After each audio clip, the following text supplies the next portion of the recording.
Seguimos en 678 con la doctora Graciana Peñafort. Después de un agitado corte hablando sobre el amor, la propiedad privada y la familia, vamos a ir a los bifes. Código Civil, nuevo Código Civil y comercial. Además, a ver, primero pongámonos en situación. ¿Cuál es la importancia? ¿Realmente es tan importante como creemos nosotros? Mira, yo creo que el Código Civil y el Código Comercial son sumamente importantes. Ahora, no son una materia santa. El problema es que en este país hemos cambiado más veces la Constitución que el Código Civil.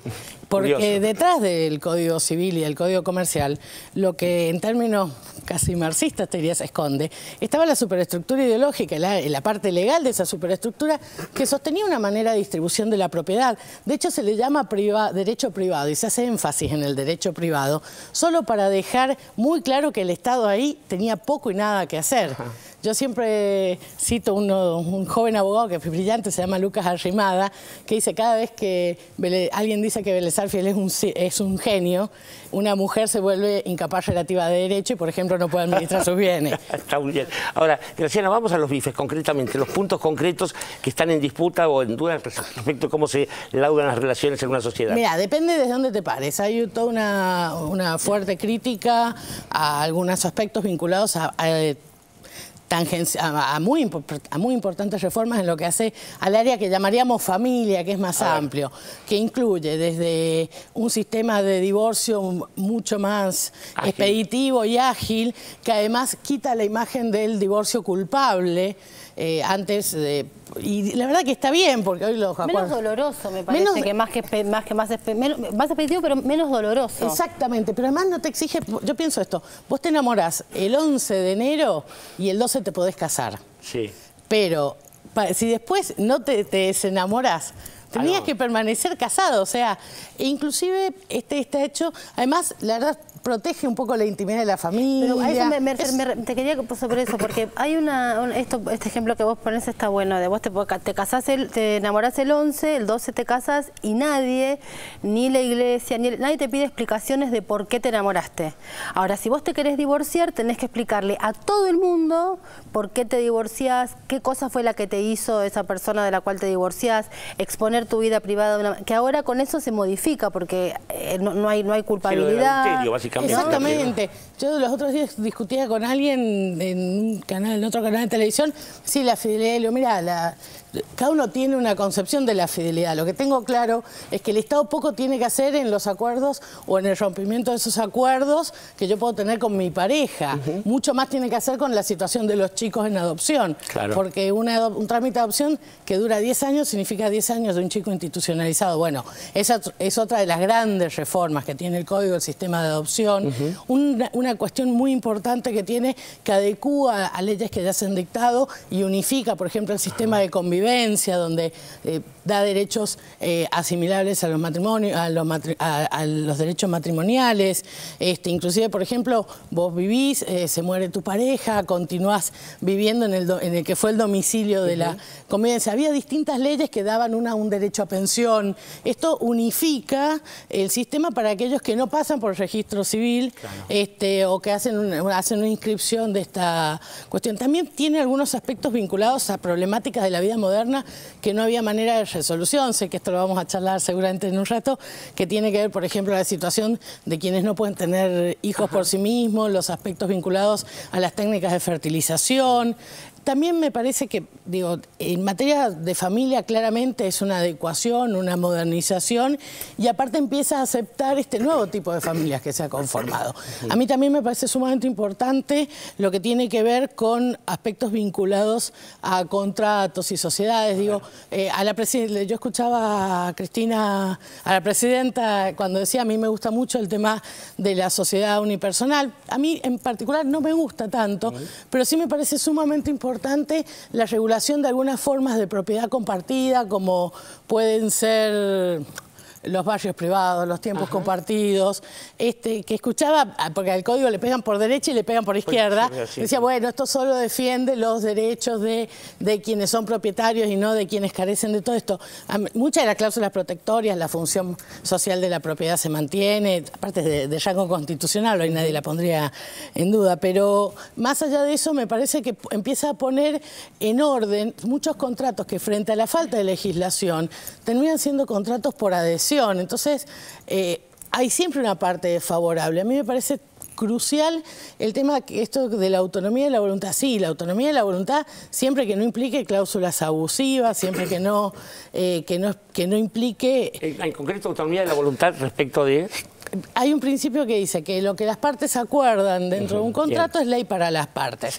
Sí, siempre que no implique una serie de condiciones agravantes.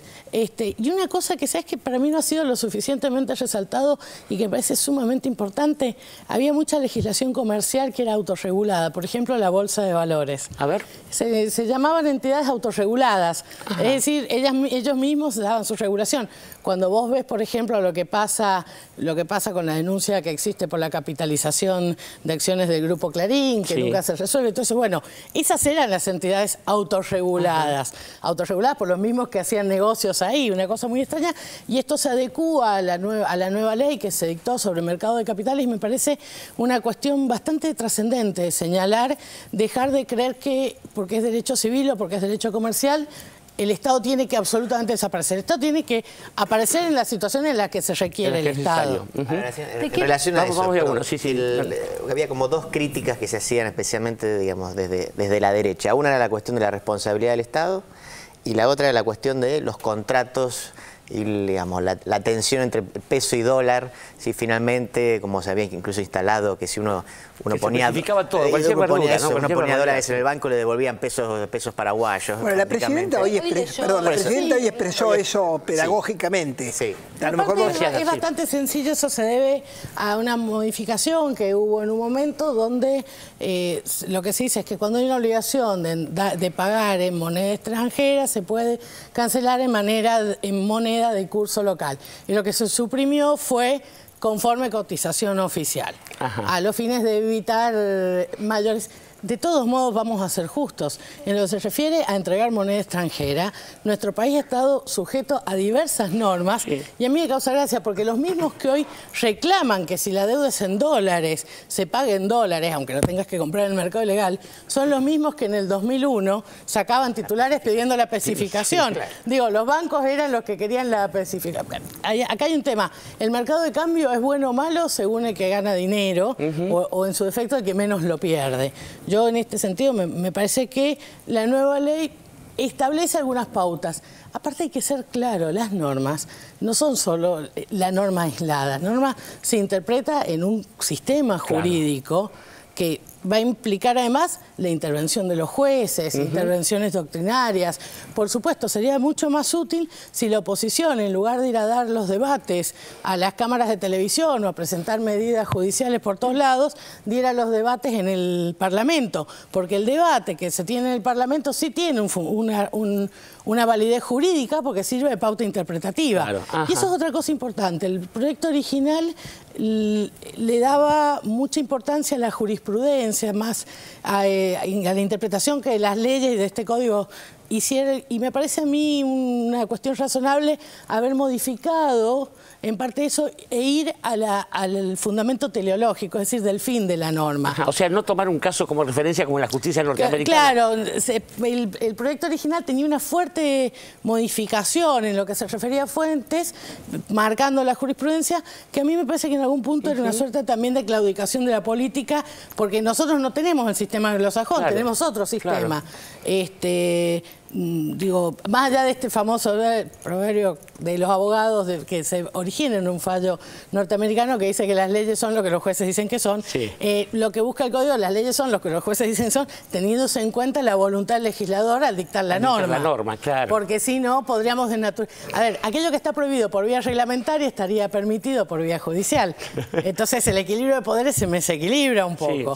A mí me parece una reforma acertada que tuvo el proyecto original. Me gusta, en algún punto a veces nos enamoramos de algunas instituciones del derecho anglosajón, entendiendo que es un derecho que tiene una lógica propia. Es como a alguien le puede encantar un artículo de nuestra Constitución, pero no puede valer solo ese artículo, es toda la Constitución. Y después hay aspectos que... Yo te quería hacer dos preguntas. Una relacionada con este aspecto que vos mencionás, que ha sido poco tratado, discutido, analizado, esta cuestión de las sociedades autorreguladas. Y lo que te quiero preguntar sobre eso es si vos pensás que entonces el juego que se estaba dando en la cosa más mediática y de lo que llamamos opinión pública era pegar por el supuesto divorcio express, como lo llamaban, pero en realidad lo que les preocupaba era esto otro, ¿no? Pero no podían reconocer que era eso. Y la segunda pregunta que te quiero hacer es, hoy la presidenta hizo en un momento de su discurso, cuando se refirió a la cuestión de la adopción, dijo, y ojo, no hablemos de niños abandonados, porque en realidad esa mujer que deja a un niño fue primero abandonada. Y quería preguntarte, yo sé que vos sos una persona preocupada por la cuestión de género, si efectivamente crees que la parte del civil, digamos, de este nuevo código, tiene una perspectiva de género, llamémosle, o un lugar donde las mujeres quedan más protegidas frente a un abandono que hoy efectivamente tienen. Mira, yo creo que en general la familia, sea la mujer o los padres, por ejemplo, el concepto de responsabilidad parental respecto al cuidado, la obligación de mantenimiento de las dos, digamos, de los dos miembros de la pareja respecto a los hijos, el entender las tareas del hogar ya en forma de ley como parte del aporte que se hace, la posibilidad, digo, yo creo que hace 50 años la posibilidad de que la mujer fuera la que tuviera mucho interés en resguardar sus bienes era casi irrisoria. De hecho, hace 50 años ni siquiera podía hacerlo, se los administraba el marido, pero eso recién cambia con Onganía, que miren qué triste, a quién le debemos la administración. Pero bueno, me parece que ahora la posibilidad de preservar, digo, no hay una distinción entre hombre y mujer. Claro. Lo que hay es una pareja, ya sea en situación de...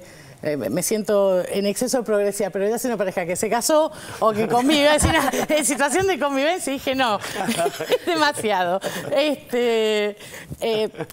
decir, y lo que habla es del resguardo que tienen que tener los dos miembros de la pareja respecto a quienes son realmente los sujetos a proteger de esa pareja, que son... Primero los niños. Inclusive existe una obligación alimentaria posterior que puede venir, por ejemplo, de que un cónyuge se enferme. Claro, sí, sí. Después del divorcio. Pero también tiene algunos límites, o que no pueda proveerse por sí mismo. Y es que, por ejemplo, esta obligación no podrá durar más de lo que duró el matrimonio. Ajá. También a mí me parece interesante la perspectiva respecto, volviendo al tema de la infidelidad, que es decir, cuando uno incumple un contrato, lo que suele hacer la ley es dejar sin efecto el contrato y poder pedir una compensación por lo que el incumplimiento significó, pero bajo ningún aspecto mantenerte, por ejemplo, en un divorcio culposo donde tenés que demostrar todo esto, tenés que seguir casada con el incumplidor. Es como te dijera, bueno, sabes que incumplieron el contrato, pero más hasta que no puedas demostrar que lo incumplieron, vos pasás 5 o 10 años con un montón de condicionantes. No, a mí me parece que en los aspectos de familia es probablemente alguna de las cosas... Y aparte se puede disolver unilateralmente. Sí, en realidad se puede presentar unilateralmente. O sea, vos podés hacer la presentación unilateral. Y respecto de lo anterior, ¿vos creés que chillaban por un lado, pero en realidad lo que les molestaba era lo otro? Mira, yo estoy absolutamente segura. Mira, cuando se discutió matrimonio igualitario, digamos, tema que toca más de una fibra sensible, yo no vi que se levantaran. Ahora sí se levantaron, con el mismo argumento, es decir, con la misma alegación a la moral y las buenas costumbres, acá sí se levantaron. Pero saltaban por lo... Pero yo estoy convencida, y repito, que el Código Civil y el Código Comercial eran la superestructura que sostenía yo siempre me acuerdo, ¿saben quién hablaba de esto mucho? Martín Bomer. O sea, nadie lo podrá acusar. Decía, es un código que responde a un modelo de país. Pensemos, este código se dicta, no solo se aprueba a libro cerrado, se dicta cuando todavía el voto no era universal. No universal, claro. O sea, esto, es decir, y yo digo, quienes se levantaron defendían un código dictado originariamente cuando el voto todavía no era universal, y cuya principal reforma, que es la 17711, que modificó unos 200 artículos aproximadamente, pero fue sustancial en sus modificaciones, fue hecha durante un gobierno de facto. Digo, frente a un proyecto que tuvo 2 años de debate. vamos a ser justos, como todo proyecto de ley, no nace perfecto, porque no existen los proyectos democráticos perfectos. Lo único que sale perfecto es lo que escribe un solo señor que no tiene que debatirlo con nadie. Pero para eso tenemos la posibilidad, por ejemplo, lo que pasó con la propiedad de los pueblos originarios, que estaba previsto en el proyecto original, pero no se cumplieron los pasos que requiere el convenio que tenemos con la OIT, el convenio 159, porque exige además, 169, perdón, que exige además, por ejemplo, la realización de determinado tipo de audiencias y consultar a los pueblos. Por lo cual, el código, ¿qué es lo que hace la ley que díctese una ley especial? Claro, Me parece que es el desafío de mejorar.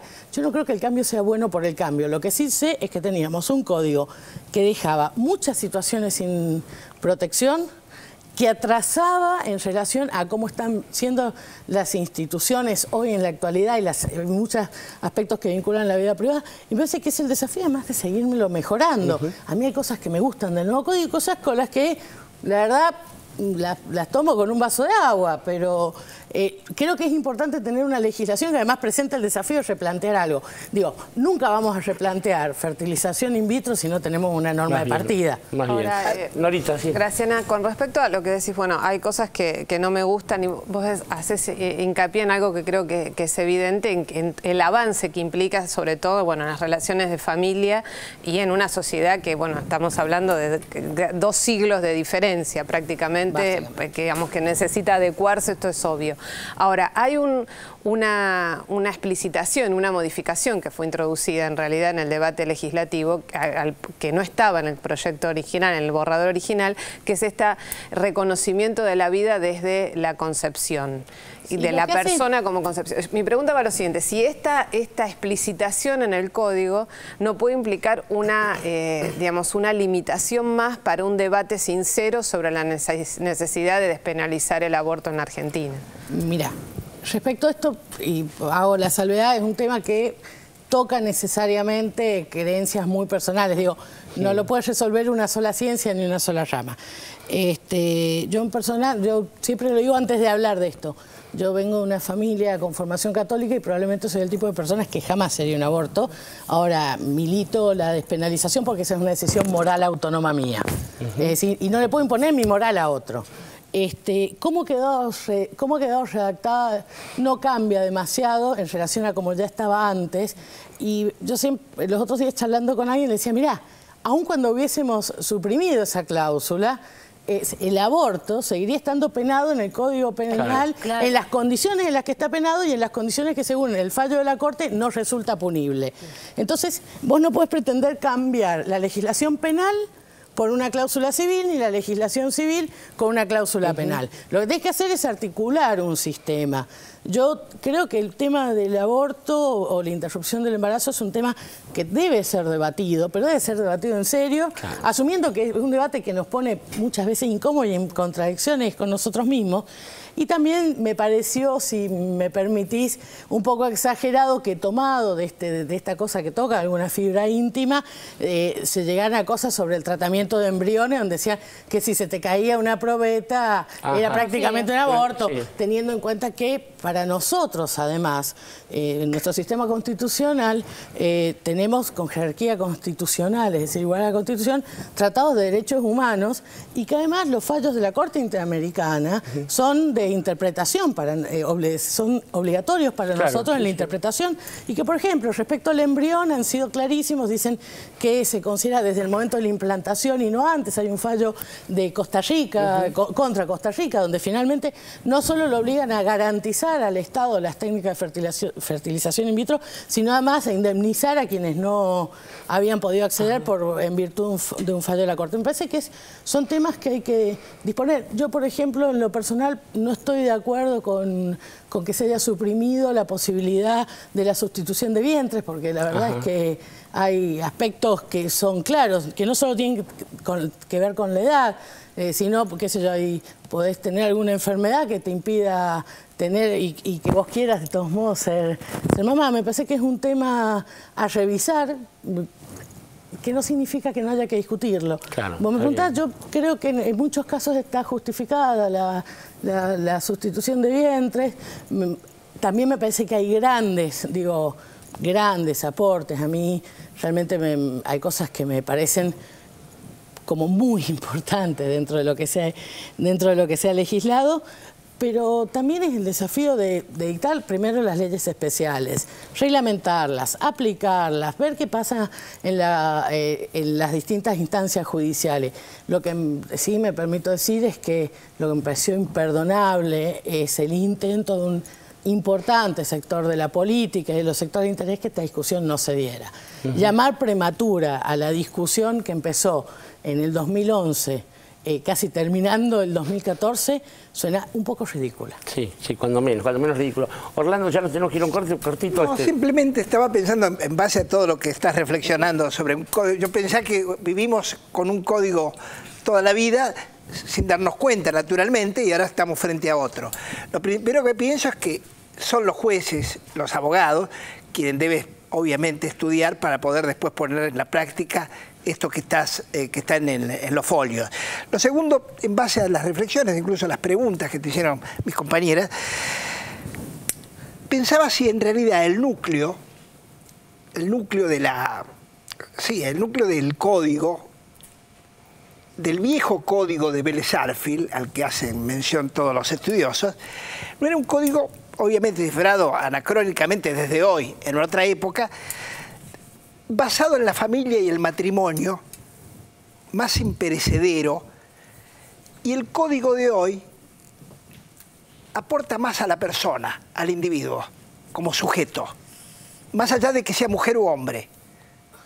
A ver. Yo te diría que el viejo código, al revés, era un código muy individualista, y este es un código que tiene en cuenta algunos aspectos del individuo que no estaban contemplados, por ejemplo, los derechos personalísimos. Aquí va un pedido a los legisladores, ya que trabajamos imagen y todo eso, vamos por la ley de derecho a réplica, hecho el pedido, te digo, en cambio, acá están representados los intereses colectivos, que ya tenían jerarquía constitucional, que ya tienen reconocimiento judicial. Alguna de las críticas que se le hizo, por ejemplo, es que en el proyecto original estaban contempladas las acciones colectivas y luego se retiraron. Existe un argumento por el cual estuvo bien retirarlas, y es que las acciones colectivas pertenecen al derecho procesal, que por Constitución son atribución de cada una de las provincias. Yo creo que es un código que está pensando en la sociedad como conjunto y está sacando el bien jurídicamente tutelado del individuo solito al individuo como ser social. En ese sentido, me parece que es, casi te diría que es un código bastante más peronista en algunas cosas. La comunidad organizada, compañera. Exactamente, pero no, para mí el código de Vélez Sarsfield era un código que respondía a un liberalismo extremo. Yo siempre digo, busquen lo que decía alguna gente, que es más, algún otro liberal más moderado como Alberdi mató al código de Vélez Sarsfield, y hay una cosa que es deliciosa. Hay una publicación que está en la biblioteca de la Corte Suprema sobre opiniones sobre el código. Muchos de los artículos están escritos en francés, por ejemplo. Está muy bien. Vamos a seguir hablando sobre el código, incluso los televidentes que tengan dudas, háganoslas llegar para transmitirlas a las personas que mejor nos pueden aclarar esto, porque además estas peleas a veces se reflejan en otros ámbitos. Por ejemplo, la última de las escenas de La vida bohemia ocurrió en el estadio de Atlanta, que fue llenado por la gente de Sabatella. Y mientras tanto, por supuesto, hubo de réplica una foto. Vamos a ese informe y seguimos dialogando. La política con la gente y la política en los medios. Sabatella llenó Atlanta y Mañeto armó una foto. El último sábado, Nuevo Encuentro llenó Atlanta, del mismo modo que la Cámpora desbordó argentinos hace 2 semanas y el movimiento Evita había completado Ferro. Los actos anteriores fueron ignorados por la prensa hegemónica y la misma suerte corrió la jornada del sábado pasado.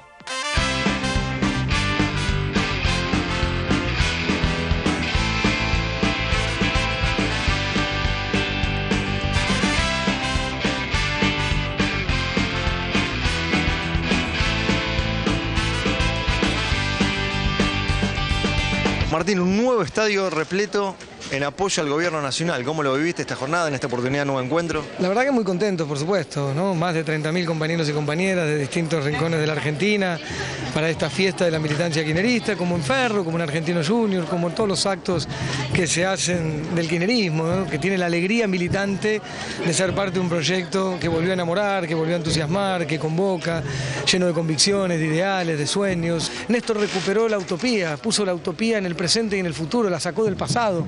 Mirábamos la historia diciendo, ¿te acordás que habíamos sido felices y porque nos habían arrebatado esas conquistas? Bueno, Néstor lo volvió a poner en el presente y en el futuro esas utopías. Así que eso es, hay miles y miles de hombres y mujeres, militantes históricos, que volvieron a sentir que se puede cuando nació el kirchnerismo, y también miles y miles de jóvenes, pibas y pibes en todo el país, que nacieron a la política con lo que fundó Néstor y lidera la presidenta. Te veo contenta. Muy contenta, muy contenta. ¿Estás feliz de estar acá?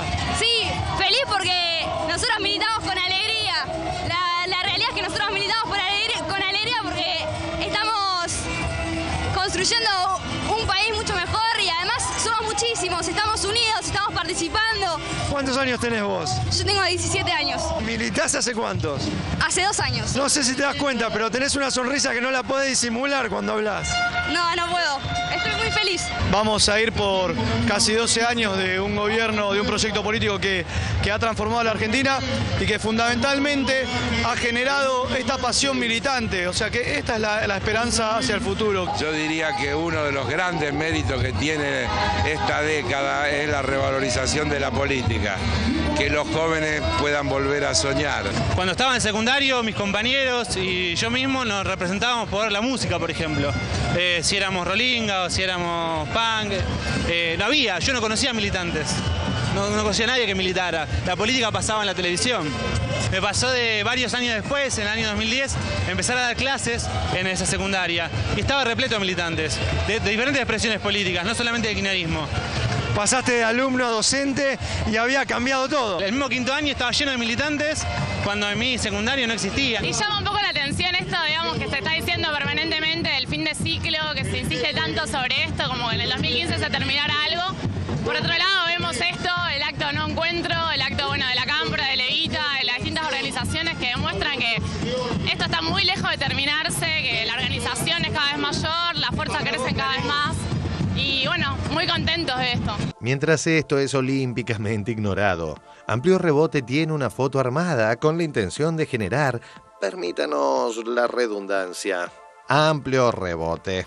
En Jujuy, esta foto, la de Gerardo Morales y la de Massa es importante. Entonces, ¿qué dicen Gerardo Morales y Massa? La verdad que si acá queremos ganar, tenemos que juntar. No hay duda. La sociedad nos exige que dejemos la idea de la Argentina dividida y pensemos en el futuro. Peronistas, radicales. Nuestra decisión es conformar un frente lo más amplio posible. Lo que uno podría preguntarse es qué pasa con el radicalismo, que en estos últimos años ha ido de barquinazo en barquinazo. ¿Qué pasa con el radicalismo como fuerza? ¿Cómo le cuesta al radicalismo mantener cierta homogeneidad, presentarse como alternativa de poder sin este drenaje permanente al que es sometido desde hace algunos años? Esta casi desesperación de dirigentes radicales que eligen la posibilidad de llegar al poder a como dé lugar. Cayó como una bomba al interior del radicalismo y de UNEN. Hay un perjudicado que es el UNEN y en particular el radicalismo. Lo que yo reclamo, es que el radicalismo termine de definir cuál es la estrategia, porque en estas condiciones la verdad que el espacio queda muy debilitado y desvirtuado en su construcción. Comencemos para respetar y si no, esto así no puede seguir. Julio Cobos fue muy crítico de esta foto con Massa. Si la foto que me saqué con Mauricio, con Sergio Massa ayer le hace perder votos a algunos muchachos algunos candidatos del Frente Amplio, estamos en la parrilla. Del 22 de abril que lanzamos el Frente Amplio UNEN, acá hay algunos candidatos y punto, no quiero dar nombres, pero que vienen trabajando desde adentro del Frente Amplio UNEN para Macri. Lo de Julio Cobos, que se sacó varias fotos con Sergio Massa, no lo comparto. En todo caso, los muchachos que se pongan las pilas y que se pongan a trabajar y a levantar el Frente Amplio UNEN. Massa con Gerardo Morales vienen manteniendo encuentros reservados y que en realidad hoy con esta foto sellaron un acuerdo político para ser Gerardo Morales candidato a gobernador en Jujuy con el apoyo de Sergio Massa. Yo creo que es un error tener una política de amontonamiento para ganarle a quien está gobernando o para ganarle a fulano de tal a como dé lugar. Yo soy de los que piensan que el éxito inicial de UNEN fue haber salido como una opción distinta y nueva, tratando de ganar al electorado, pero fue tan exitoso esto que al resultado de 6 partidos, que fue la primera conformación que se hizo para llegar a las PASO, este resultado le ganó al PRO. Yo creo que es un error tener una política de amontonamiento para ganarle a quien está gobernando o para ganarle a fulano de tal a como dé lugar. Este resultado le ganó al PRO. Cuando se habla de radicalismo, solo se hace referencia al ala derecha de dicho espacio político. El ala alfonsinista, representada por Moró, Santoro y tantos, tampoco goza de repercusión. Creemos que la actual cúpula del radicalismo está desnaturalizando lo que ha sido la identidad histórica de nuestro partido. La naturaleza de la deuda que recibió Alfonsín fue distinta. En el inicio de la gestión fue básicamente una deuda con organismos internacionales de crédito y además Cavallo, ustedes recuerdan, había pasado por el gobierno militar y había estatizado la deuda privada, prácticamente ya no había deuda privada. Fíjense en qué cosa curiosa, Cavallo siempre apareció, en las últimas décadas, siempre apareció cuando hubo que sacarle la papita del fuego a los bancos. Aparece en el gobierno militar como funcionario del Banco Central, no me acuerdo si vicepresidente, presidente, una cosa así, estatiza la deuda. Aparece en el gobierno de Menem, hace el canje de deuda por los bonos Brady, con esos bonos Brady que eran basura, compran las empresas del sector público. Y aparece en el gobierno de la Alianza y se manda el megacanje. Me parece que el tipo está abonado, digamos, a los momentos en los que hay que salvar a los bancos.